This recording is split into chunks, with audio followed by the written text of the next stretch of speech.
So you need that same sort of tracking when it comes to neighborhoods, is that once you know the pressure is coming for gentrification, then you just start going there and being like, okay, well, we need to build housing for seniors, right? Because maybe they don't need to be in that old, dilapidated, big house, but you can build units that are smaller and more right sized for them, which means the taxes will not be as high because you're not in a 3,000 square foot house with getting taxed. You're in a 750 square foot house or 1,000 square foot house. So you got to think about this. Also, when you're thinking about the type of housing, you need housing for families that are there. And so you're also building not just huge houses that are going to be unaffordable, but you're building, maybe 3-bedroom houses that are, 1,500 square feet, 1,800 square feet, and not just, once again, 2,500 square feet houses for families. That way you have price points, or you have housing across all price points. And I'll give you a great example. We don't talk about how to make cars affordable, right?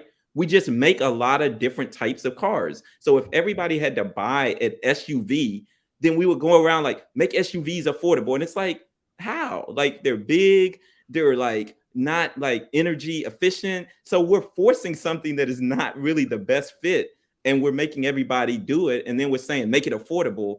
And instead, we just need to just build like 2-door cars, build 4-door cars, sedans, build, station wagons. Because we have all of these types of car choices, it's a lot more even and accessible for everybody, right? So you can choose to be in an SUV, which is fine for your income, but also you're not forced to if not. And so we try to build a lot of types of housing, size of housing, diversity of housing, so that it can allow for an embracing of all of the people in the neighborhood, including those that have been there.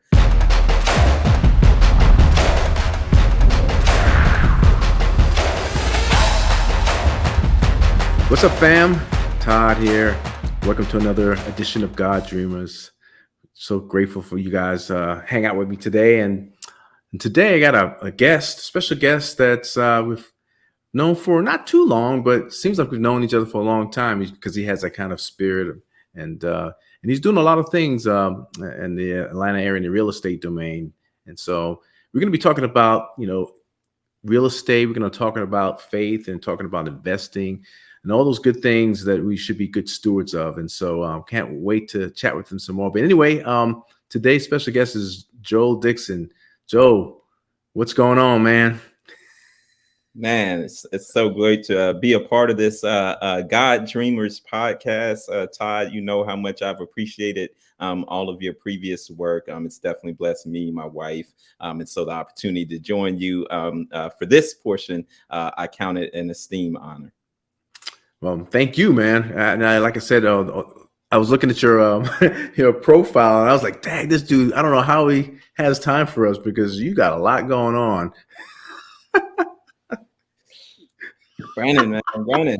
Stay prayed up. Stay prayed up. Yeah, true, for sure.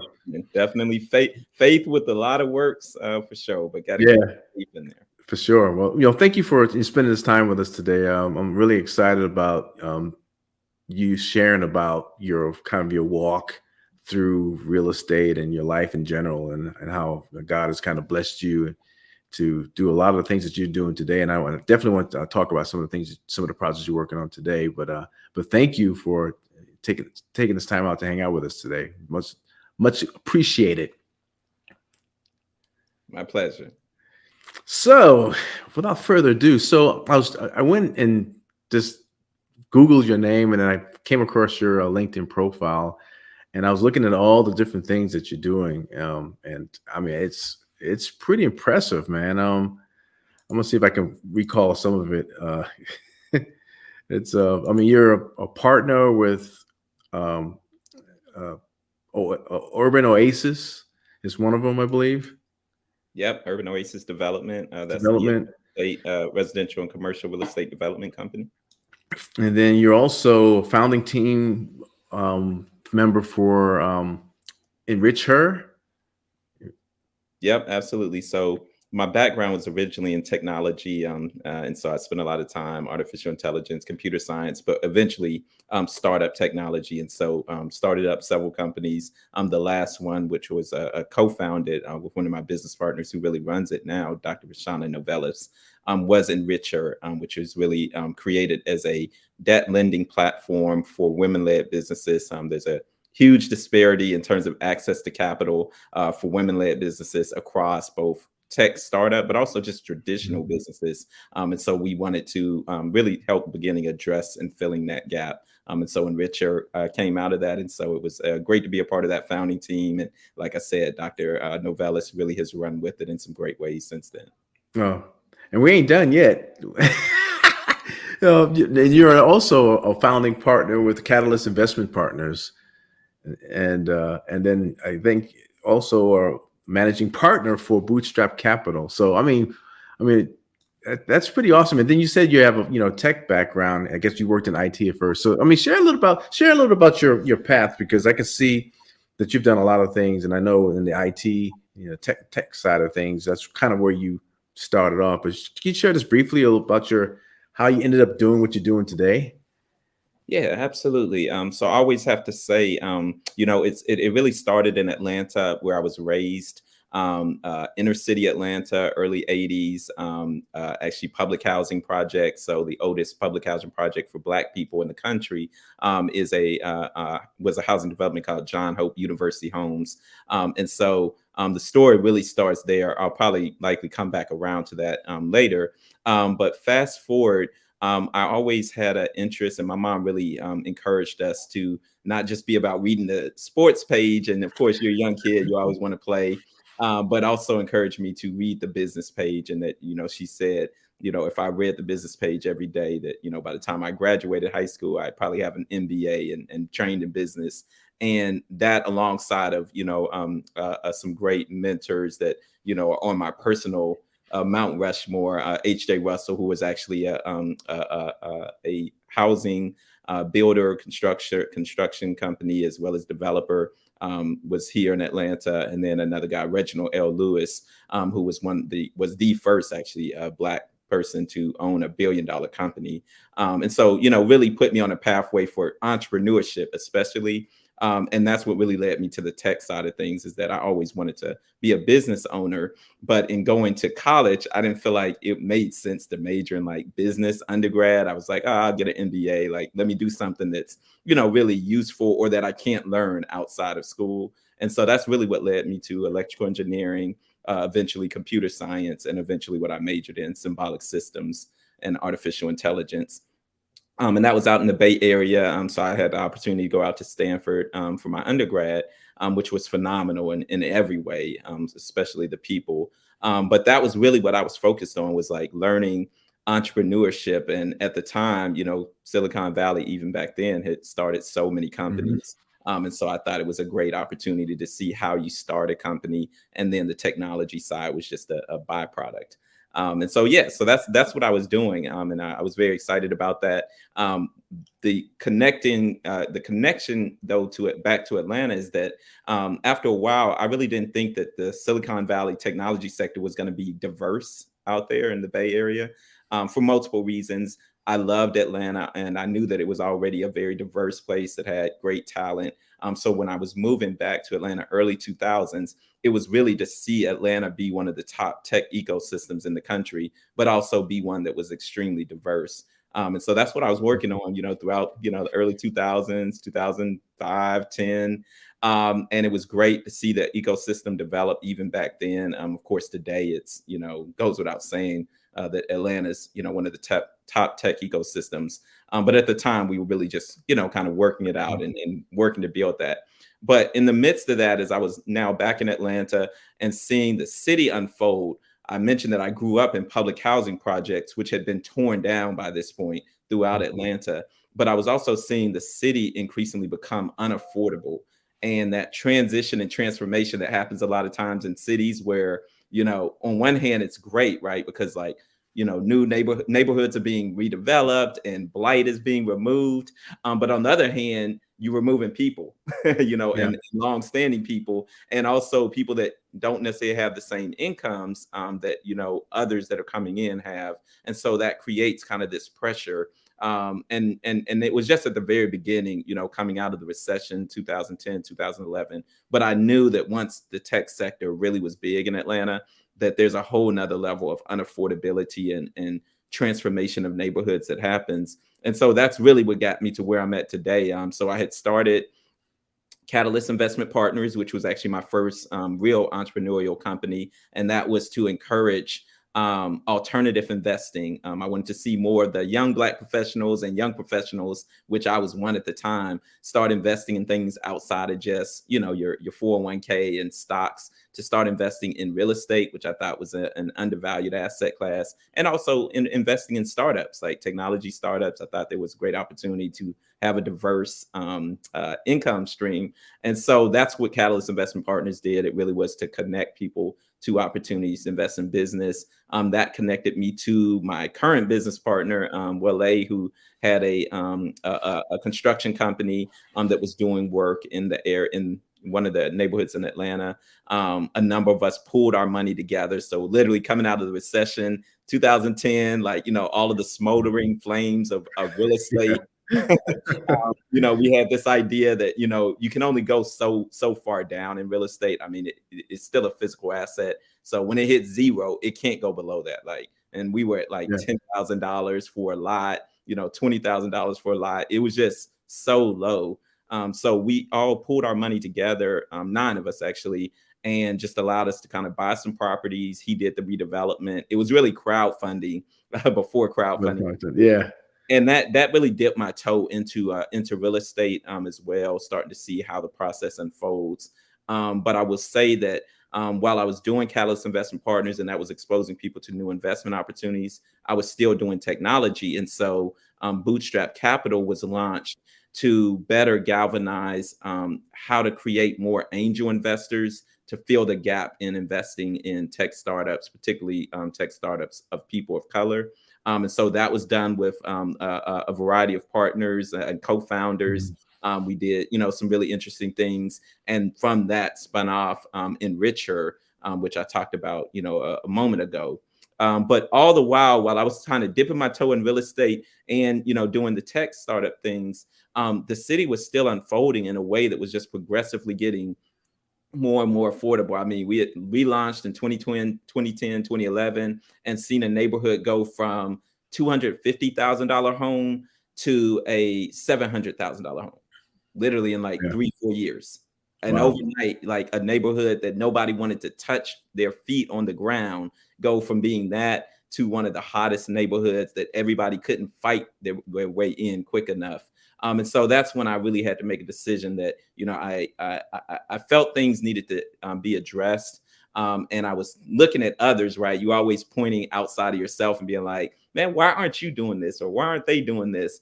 And being a person of faith, I'm always prayerful. And so, really through my prayers, I really felt like God was saying, you need to be the one to go there. And I fought it, just because I was doing so much on the tech side, and that was my, at the time, passion. But I felt the calling, right? And it's always better to be obedient than maybe be smart. I chose the foolish approach, left Yeah. everything I had been working on for 2 decades in tech, and started teaching myself how to do real estate. And from that, Urban Oasis Development was launched. Wow, man, that's impressive. So you went from, and I didn't know you were an electrical engineer. So cool, because I'm a double E too. So I knew it was something good about you. Absolutely, man. We all fight together. I mean, maybe, all of the tech side of things. I mean, as an engineer, it also creates a certain way of thinking, Yeah, approaching problem solving. And so that definitely comes out in everything I do, even on the real estate side. So I'm very thankful for that engineering and computer science background. yeah, that's so cool. So Atlanta, yeah, you're right about Atlanta. I first came to Atlanta in 1979. I was still a teenager, in I think 10th grade, and I remember when I first came to the city. The city was pretty much the demographic portion of the city was just pretty much mostly dilapidated real estate properties in the downtown area. Excuse me. And excuse me. And so a lot of the most of the people were living out in the suburbs. And even when we first moved to Atlanta, we moved out in the suburbs, but the downtown area was kind of really just in bad shape as far as homes and so forth. And in a short period of time, like you said, it went from dilapidated homes to $1 million homes. And I think too, a lot of people that are moving to Atlanta, like downtown Atlanta, it's like going crazy right now in terms of development. I mean, you have a lot of young people moving in the downtown area in condos and apartments and luxury, living, and then even some of these older homes, they've torn some of them down, but others they've kind of renovated and fixed up. And so the whole downtown area is kind of like really transitioned into this kind of cool place to live. And I love it though, because I know at one time Atlanta was so, after 5 o'clock, downtown was dead. And there's still some areas like that, but like in the Midtown area and some of these other places that are around the city. I mean, it's people doing things in the evening, and so I love that about the city. And so yeah, you're right. It's changed so much in the last few years. How has that affected you as far as some of the projects that you're working on currently? Yeah, absolutely. So, so that city center, that you're talking about, that was, after 5 o'clock, relatively dead, is, the city that I grew up in. And Atlanta has always been a fast growing city, but it predominantly was happening in the suburban Mhm. area. So our metro area was growing, but the city center was largely, vacant. It really started transitioning a bit right after the Olympics. So 96 to 2000. And then early 2000s, there was just like a ton of people that just decided they were coming from other cities, so they didn't want to live in suburbs. They wanted to live downtown in the city. And so that's really what started that transformation in terms of the city center becoming increasingly popular and really attractive. And so for me, by 10 years after that, especially right after the recession in 08, 09, all of that just kind of got amplified again. So the pace of change just increased. Like as soon as the floodgates reopened and the country was back open for business and people had, some money in their pockets again, they just over indexed on moving in town. And so one of those neighborhoods, Kirkwood and Eastlake, in the eastern part of Atlanta, kind of started those transitions, Old Fourth Ward. But when I was going and launching Urban Oasis Development, we wanted to try new models. And so we focused on the west side and the south side of Atlanta, which even while the rest of the city, north and east, was growing, the west and south side was still basically just languishing. And this is, about 7 years ago, it's still kind of like, ghost towns.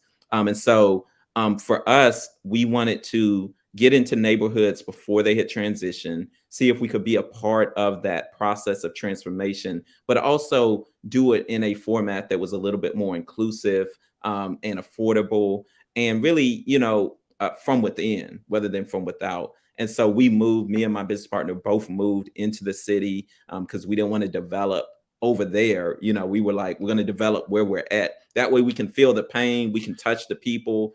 We also had a mentality that wanted to be a bridge between legacy residents and folks that had been there for 30 years, right?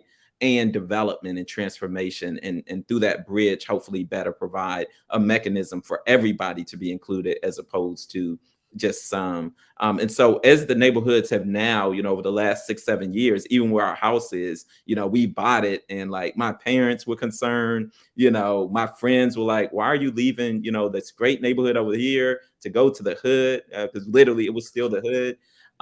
But we had a strong vision, a strong why. And so now, you fast forward, everybody's like, oh, Joe, like you got in at the right time, and like you're in the hottest neighborhood.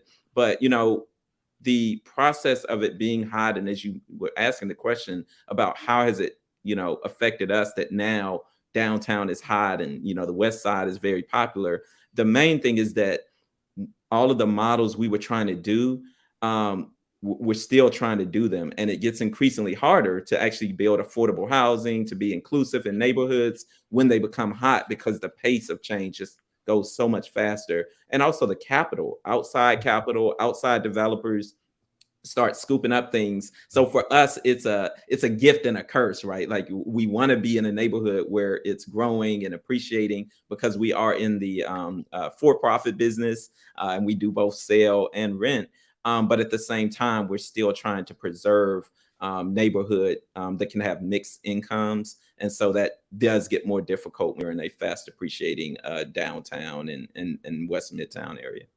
Yeah, I was going to ask you about that. How do you balance that? Because I mean, the great thing about downtown areas, like I said, is growing. But for those that already live in that area that may not have the resources or to keep up, so to speak, and it and all the beans, all their income to keep up as things appreciate. I mean, appreciation is great, but when you have a fixed income, like some of the people that are old and been in those neighborhoods for a long time, unfortunately, if you're not careful, then taxes go up so high, and then next thing you know, they can't afford to pay taxes on their home. So how do you manage uh, being able to provide housing for across the board? From those that are you know live there currently, those that want to live there but may not have the income to live in that area, and then those that come in that have plenty of money and just buy up. So how do you manage that? And you may not have the answer, but I'm just curious because that's one of the big taxing things. A lot of what's going on with downtown development right now in most cities is that same people that are been there for the longest, ones that end up get kicked out because they can't afford it or all get bought out. Yep. No, absolutely. And that's what we created Urban Oasis Development to do. Like we were going to be in the most innovative development company in the country, because we want to tackle those kind of questions and come up with solutions. And so that's why I said having a strong, engineering background, it's like we're used to coming up with solutions of things that's never happened before, right? And there's a process, but it also requires a lot of just trying new things. And so a part of the answer to your question, because it's an ongoing answer, to be honest, is that one, we started realizing that you have to start with intentionality and urgency. Most people just talk about things, but we found that whenever we become intentional that we want to accomplish something, we're very good at doing that. As humans, God has given us a gift internally to achieve that. We're coming out of and largely right still in the midst of a pandemic. But guess what? When enough people were losing their lives and it became urgent enough, we created a vaccine that was able to be a part of a solution for something that had never happened before in the history of this country. And that was done across, basically a 6 to 9 month period. Right. So it's just like, we have that ability. Like when we really decide, hey, we've got to figure this out, everybody puts their minds together, their resources together, and we do that. Like largely we do that. And so that's the same approach I took to the answer to your question, is being intentional. We knew that this was happening, but also the reverse is not a good option either, right? Just leave everybody in bad neighborhoods so that they can remain, right? So they still get to stay there, but then they have no resources, like they're living next to blight, they're living in crime infested neighborhoods. So it really becomes okay, is it really an either or? And I don't believe that's the case, but you have to be intentional about thinking, okay, how do we make sure that they are included, that everybody is included? And that comes from design, right? Once again, from an engineering, computer's perspective, you design. You design and plan. You know what's going to happen when you create X, Y. You know what you're going to face in the environment, whether it's the weather, gravity, and so you're just simply planning for that because it's not new. And I tell people it's very similar to, we've had a lot of storms in the South and in the Midwest, over the last month or two, tornadoes, various sorts of storms. But the thing is, even with the destruction and death, there's not nearly as many deaths as you would expect given the type of storms. And the reason is that we now have technology that better tracks storms and gives us a little bit more time to prepare for, hey, this is coming. On Tuesday, this is coming. So we got 2 to 3 days now. You can decide to stay around, but it's not like we didn't warn you in enough time. And so you need that same sort of tracking when it comes to neighborhoods, is that once you know the pressure is coming for gentrification, then you just start going there and being like, okay, well, we need to build housing for seniors, right? Because maybe they don't need to be in that old, dilapidated, big house, but you can build units that are smaller and more right size for them, which means the taxes will not be as high because you're not in a 3,000 square foot house with getting taxed. You're in a 750 square foot house or 1,000 square foot house. So you got to think about this. Also, when you're thinking about the type of housing, you need housing for families that are there. And so you're also building not just huge houses that are going to be unaffordable, but you're building, maybe 3-bedroom houses that are, 1,500 square feet, 1,800 square feet, and not just, once again, 2,500 square feet houses for families. That way you have price points, or you have housing across all price points. And I'll give you a great example. We don't talk about how to make cars affordable, right? We just make a lot of different types of cars. So if everybody had to buy an SUV, then we would go around like, make SUVs affordable. And it's like, how? Like, they're big, they're like not like energy efficient. So we're forcing something that is not really the best fit, and we're making everybody do it. And then we're saying, make it affordable. And instead, we just need to build like 2-door cars, build 4-door cars, sedans, build, station wagons. Because we have all of these types of car choices, it's a lot more even and accessible for everybody, right? So you can choose to be in an SUV, which is fine for your income, but also you're not forced to if not. And so we try to build a lot of types of housing, size of housing, diversity of housing, so that it can allow for an embracing of all of the people in the neighborhood, including those that have been there. And then the other thing is that we work with the city and municipalities to try to get the right types of subsidies to help build at lower price points. And more importantly, we're really big into home ownership. So down payment assistance programs, so that the homeowner can reduce and actually have a pathway to get into a property early enough. And then the final thing you mentioned, which is even when you're in a home, the pressures around tax increases. This is one of the last remaining things that needs to be worked out. Now, the fact is that we already have what's called, homestead exemptions, which are tax deductions that if you're in a house that you live in as your principal residence, there's a deduction on the taxes that you pay. And if it's a rental property, then you don't get that deduction. Well, it would be very easy within the state and various state governments, sometimes it happens at the city municipal level, to implement a senior exemption or a legacy resident exemption that would just be an on top of that normal exemption to, as the prices or the taxes are increasing, give them an additional credit or reduction so that they're not, being hit as hard as somebody who, me and you, right, might have just moved into the neighborhood and maybe can afford that new tax because that was our beginning point. And so these are the types of things that we're constantly working on and iterating and just conversing about as it relates to, that affordability component. Yeah, I was just thinking, man, are you running for office anytime soon? Man, it's funny you mention that, Todd, because I actually ran for office many years ago, and Did for you? me, I come from a family that's focused on public service, but it's really about not even public office, but public service. And Dr. King said it best. Like, if anybody can be a blessing and can be a servant, and a leader, because everybody can serve. And so for me, I look at myself right now as not needing a political office to impact lives. Like, I impact lives as I am right now. True. Should the opportunity present itself to do it in a, maybe government fashion, sure. God, the Lord knows I'm always open. But I do encourage people that, it's not just about our public servants, right, and our politically elected officials. It's also about ourselves and what we're doing as servant leaders in the everyday life. And so you can have just as much impact sometimes in that way as you can, being an elected official. Yeah, most definitely. I was teasing. Let's shift gears a little bit about passion and purpose. So there's a lot of discussions going on as far as people, trying to figure out who they are.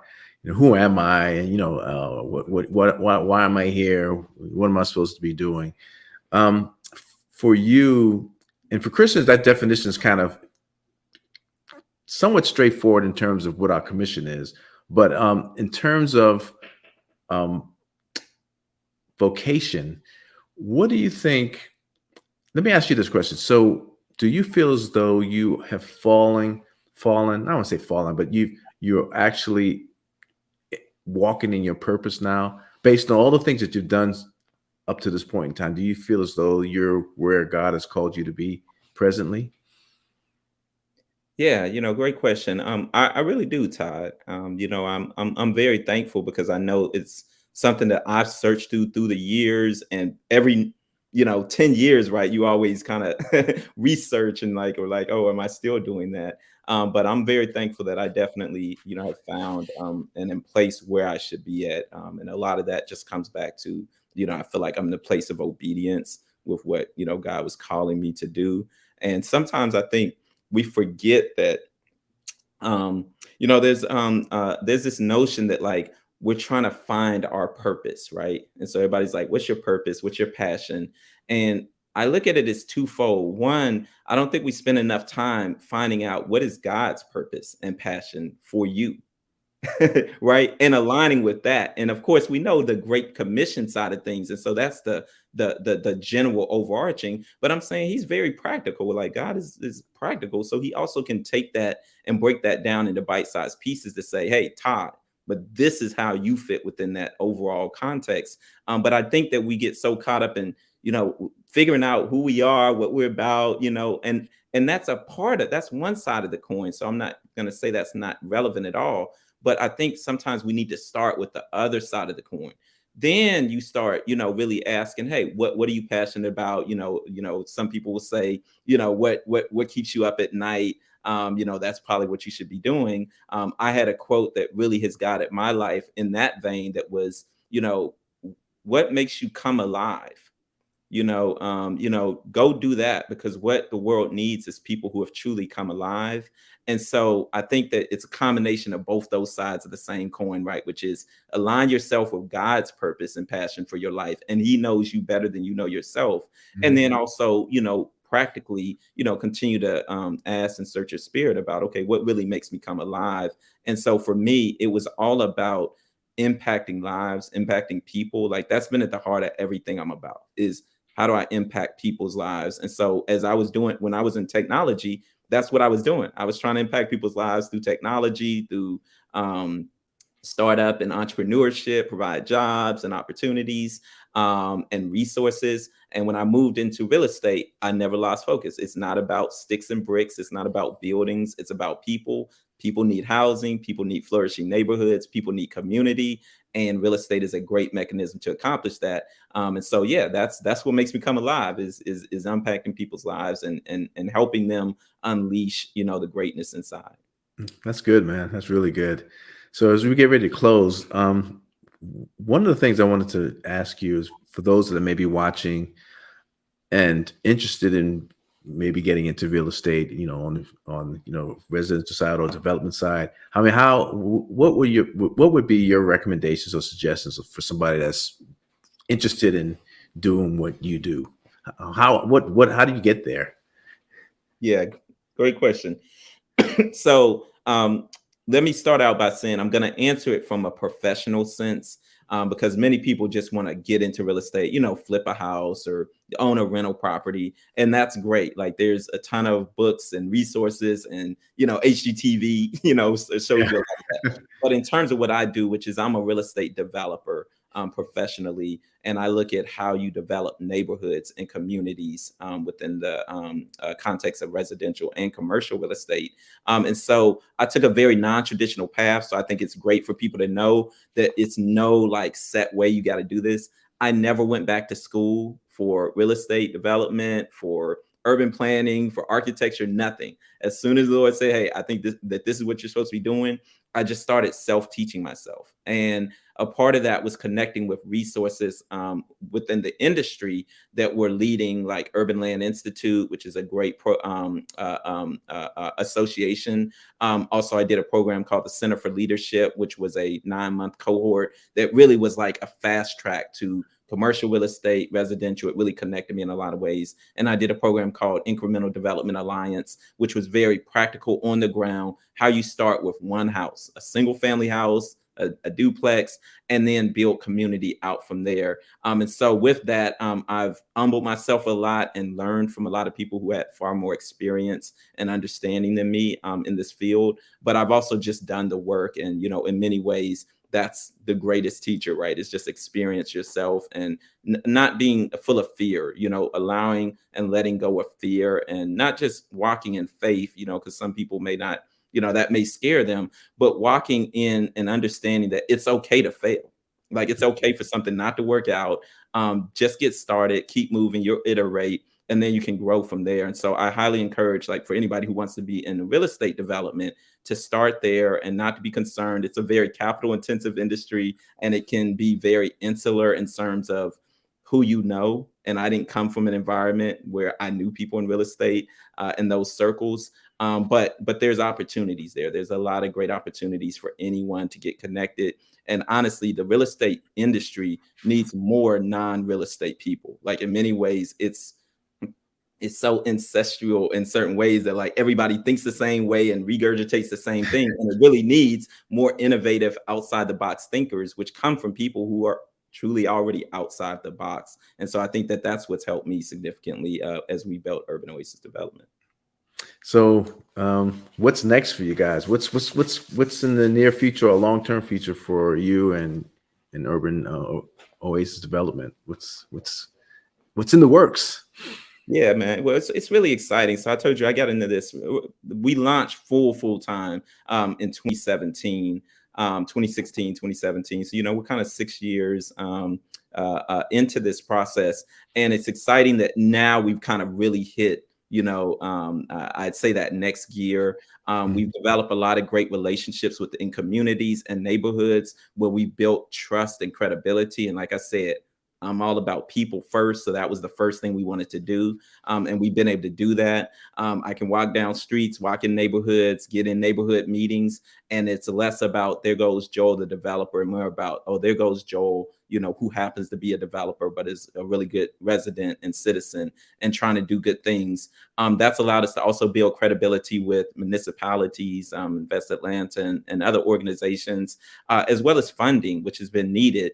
And so all of that has allowed us to now really acquire some really great assets from a real estate perspective that we're now going to be able to amplify the work we've been doing around affordability, permanent affordability for home ownership, around how to include people even as their renters, how to do more cooperative ownership models around housing and retail, how to bring retail back into neighborhoods. And so we're very excited that, we got, close to, 2,000 units in the pipeline of actual housing, and probably, 500,000 square feet of commercial retail that, we're looking forward to unfolding over the next 5 to 7 years. And we also have some great partners that are much bigger than us.